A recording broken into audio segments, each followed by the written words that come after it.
여러분 안녕하십니까? EBS 초대석 정관용입니다. 올해가 우리 자랑스러운 한글 창제 574돌입니다. 한글의 우수성, 과학성 전 세계적으로 평가를 받고 있죠. 근데 정작 우리 한국 사람들 한글에 대해서 얼마나 알고 있을까요? 그래서 오늘 특별히 좀 모셨습니다. 한국 사람보다 한글을 더 사랑하고 평생 한글을 연구해 오신 독일인, 요즘은 허베라는 한국 이름으로도 더 유명해지셨죠. 알브레이트 후베 교수님을 오늘 특별히 초대했습니다. 교수님 어서 오십시오. 감사합니다. 네. 초대받아서 정말 영광입니다.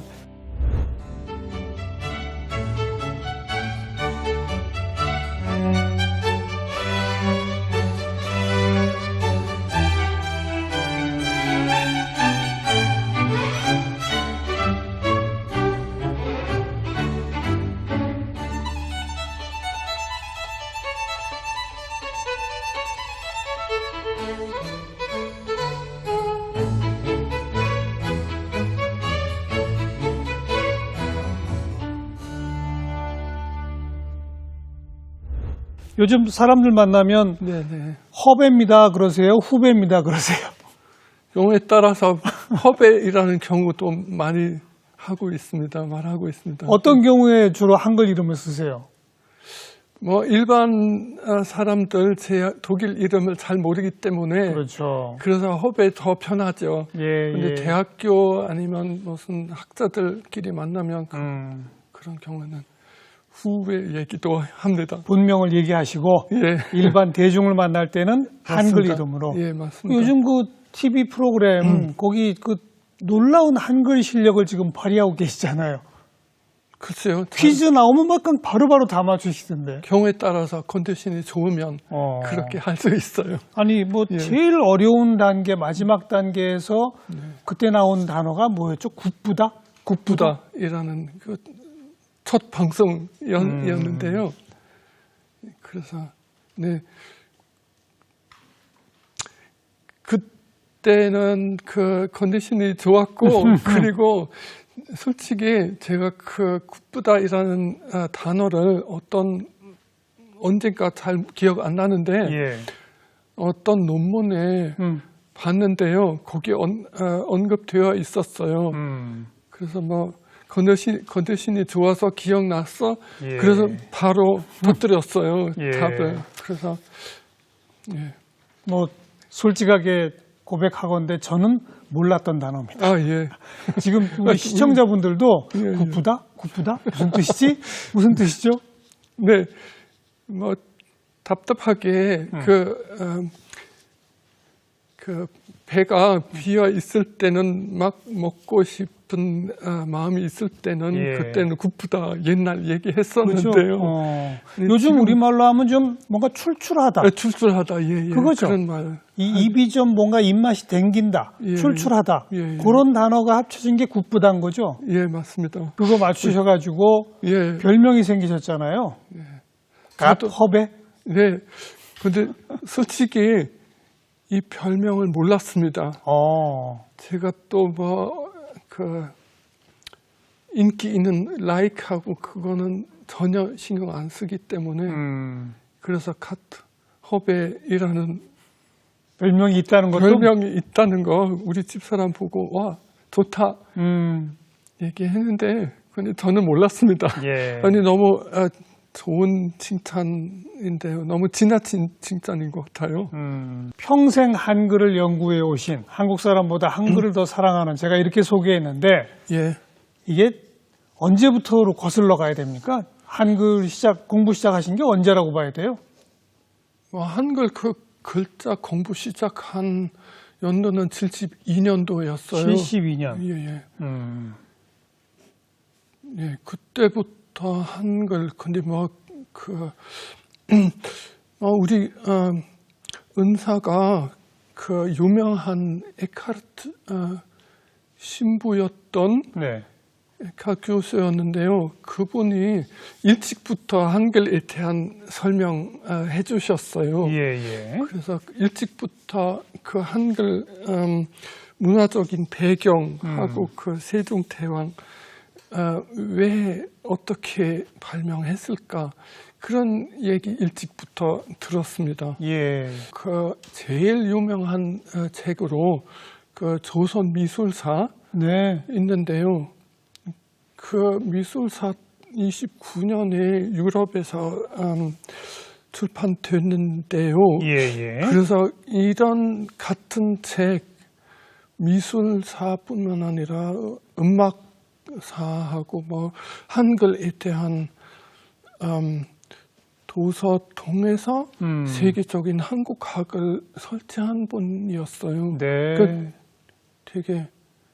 되게 아주 정말 한국을 진짜 사랑하는 사람이었어요. 선교사로 활동도 하셨고 예. 무려 20년 동안이나 20년 동안. 또 한국에 대한 사랑이 깊어서 깊었죠. 미술사 네. 뭐 이거 여러 가지를 연구하신 분이로군요. 그리고 그 업적은 그 20년대, 30년대에 네. 한국이라는 나라가 공식적으로 없었는데도 서양에서는 한국 문화를 언어부터 모든 분야 자주 독립적인 문화로 소개해 주신 분입니다. 일제시대인데도. 일제시대도. 그 이미륵이라고 하는 분은 어떻게 된 겁니까? 이미륵 선생. 이미륵 작가님은 1919년 3.1 운동에 참석하면서 그 일본 경찰에 뭐 도망갔어요. 쉽게 얘기하자면 예. 그 상하이 거쳐서 프랑스 거치기도 하고 나중에 독일 베네딕트 수도원에 들어가서 사셨습니다. 근데 그 나중에 뮌헨 대학교에서 박사 논문을 하면서 아니면 하고 나서 예. 그 1948년부터 정말 처음으로 독일에서 한국학에 대한 강의를 하셨죠. 강의를 그렇죠. 했습니다. 예. 그리고 전에도 그 압록강은 흐른다라는 책을 쓰셨죠. 그 책은 정말 독일에서 엄청 인기가 있는 책이었습니다. 네. 정말 제가 그 당시 사람을 만나 보고 또 얘기할 기회가 있었는데요. 그래서 그 이미륵에 대한 인상을 바로 전달되었습니다. 예, 얼마나 좋으신 분이었는지. 그리고 그 이미륵 선생한테 또 그 인품에 반하고 그래서 뮌헨 대학의 중국학 교수가 되신 바우어 교수란 분이 또 계시잖아요. 예, 맞습니다. 그죠? 그 바우어 교수님 덕분에 결국 제가 한국학을 공부하게 된 것인데요. 예. 근데 그런 스승들을 만나시게 된 거는 어떻게 보면 정말 인생의 중요한 전기점인데 그렇습니다. 정작 우리 후배 교수님이 72년도에 그쪽에 관심이 가게 된 계기는 뭐예요? 예. 어떻게 해서 한국과 이 동양에 관심이 가시게 된 거예요? 제가 그 72년에 네. 그 뮌헨에 있었는데요. 네. 근데 그 72년에 뮌헨 올림픽이 있었는데요. 그리고 우리 병사는 바로 올림픽 경기장 옆이었는데요. 그리고 제가 그 병사의 위생병 노릇을 해야 했었는데요. 위생병 군인 신분이었어요? 예. 오. 그 병사 운동장에 그 선수들 와서 훈련 아니 뭐 연습했는데요. 예.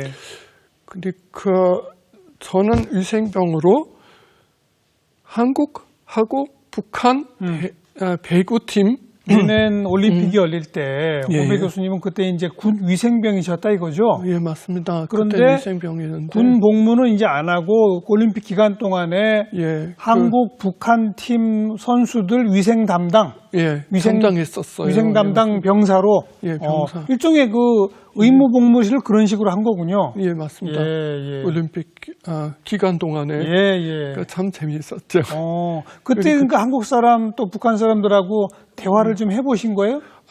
대화가 안 됐을 거 아니에요. 아이고 한국말로 못하죠. 못했고 근데 그 항상 동역자 옆에 있었고. 있었기 때문에 문제가 하나도 없었는데요. 정말 기억에 남아 있는 에피소드가 있는데요. 병사 도서관에 한국에 대한 정말 좋은 책이 있었어요. 그림, 사진도 많이 있었고 그래서 제가 그거 빌렸고 읽고 더 한국에 대한 관심이 생겼고 근데 그런 경험 어찌 보면 그냥 그런 일시적으로 지나치는 경험인데 예. 근데 그 다음에는 저 바로 그 에카트 교수님을 만날 수도 있었고 바우어 교수님을 또 만났고 다들 야, 공부해도 정말 좋다. 정말 모든 힘을 주면서 공부할 수 있다고 약속해 줬어요.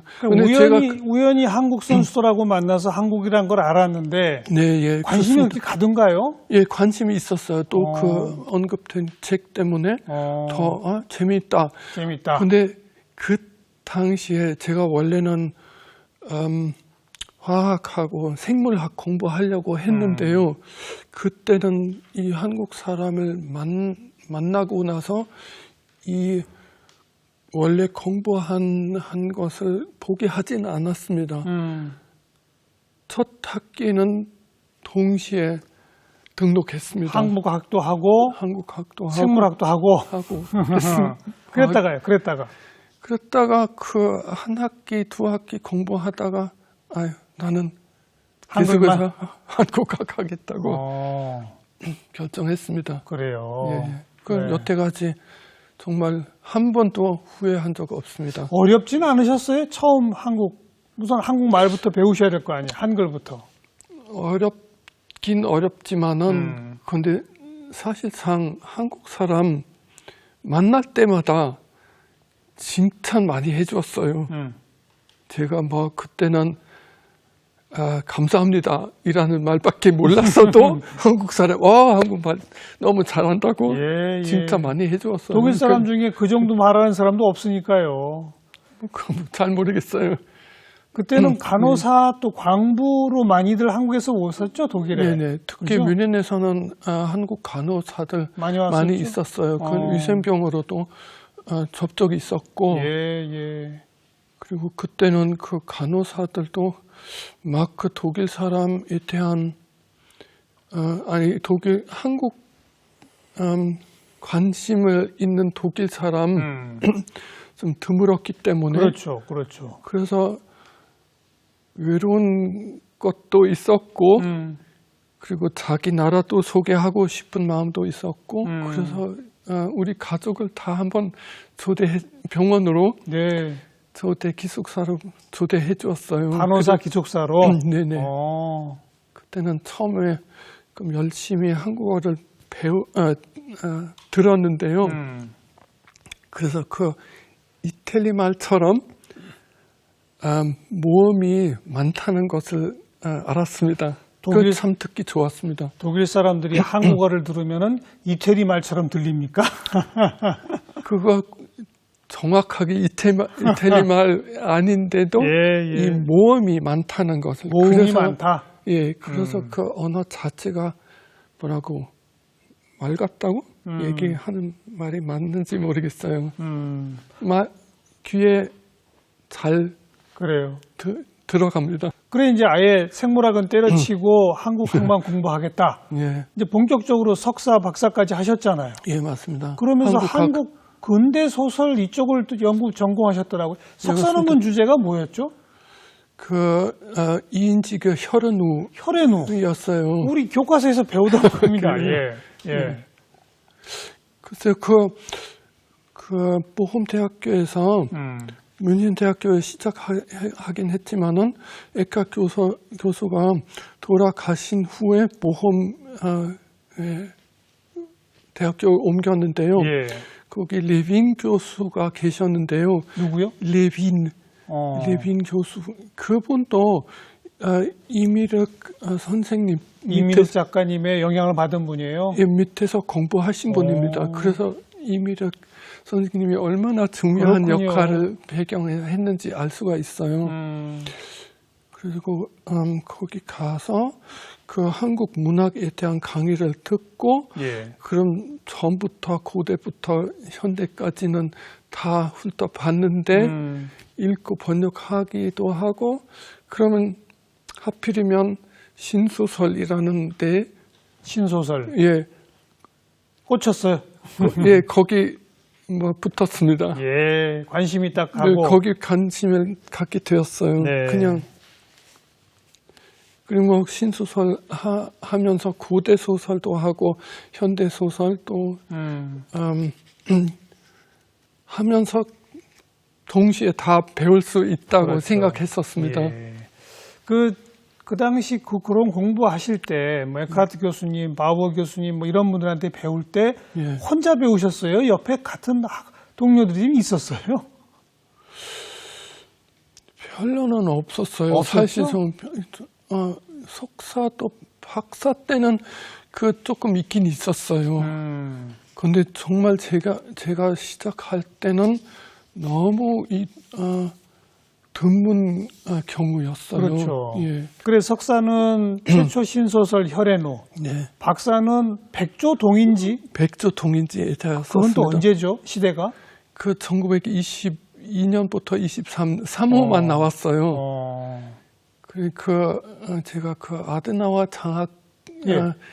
받았는데요. 그 선발 회의 때는 그 교수가 3호밖에 안 되는데요. 아이고, 좀 부족하지만 그런 얘기 했었어요. 근데 3호만 나와도 엄청 연구할 거 많았죠. 네, 네.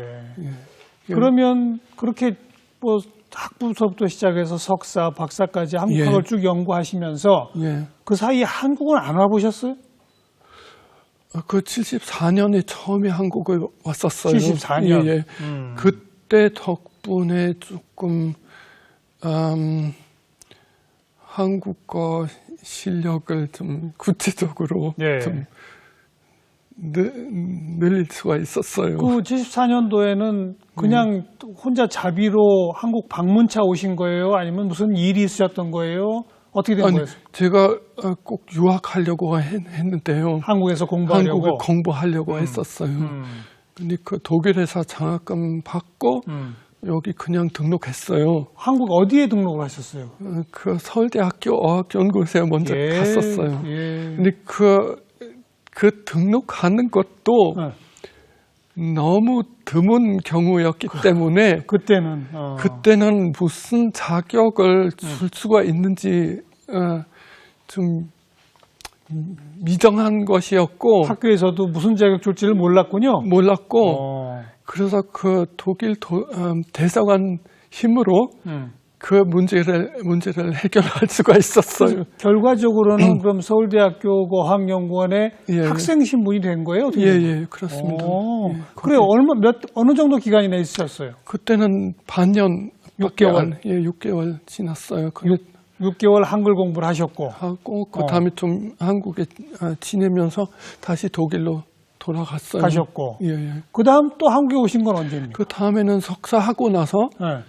그리고 바로 그 박사학위 논문을 준비하기 위하여 장학금 DAD 학술교류처 장학금을 받았었어요. 네. 예. 학부 시절에도 한국에 오셨었고 네네. 석사 마치고 박사 준비할 때도 한국에 오셨었고 한국에 왔었어요. 근데 막 오실 때마다 그냥 몇 달씩 계신 거네. 예, 몇 달. 오래 계시진 않고. 오래 있지는 않고 그 처음에는 정말 솔직히 말씀드리면 74년에 그 외국 사람이 지내기가 어려웠어요. 예. 뭐 그때는 처음에 한국에 왔을 때 무슨 빵, 치즈가 아니면 그때는 서양 사람이 그런 게 먹고 싶은 없었죠. 건 다 없었어요. 그래서 너무 고생했어요. 한국 음식이 입에 안 맞으셨어요? 그 한국 음식이 원래는 정말 입에 맞는 편이었어요. 처음 먹을 때부터 입에 맞았어요? 처음 먹었을 때는 뭐 간호사들 조대했을 때 독일에서도 다 잘 맞았고 그리고 제 한국 이름 허배. 예. 허배는 그 김광규 시인이 김광규 시인. 네. 시인 뮌헨에서 만나고 사귈 때 그분은 뮌헨에 유학차 왔나요? 유학하고 뭐 수학이라고 해도 틀리지 않은 것 같은데요. 그때는 같이 지내면서 서로 독일어, 한국어 서로 가르쳐주고 예. 배우는 그럼 관계였는데요. 그분이 한글 이름을 지어준 거예요? 예, 허배로? 허배. 그래서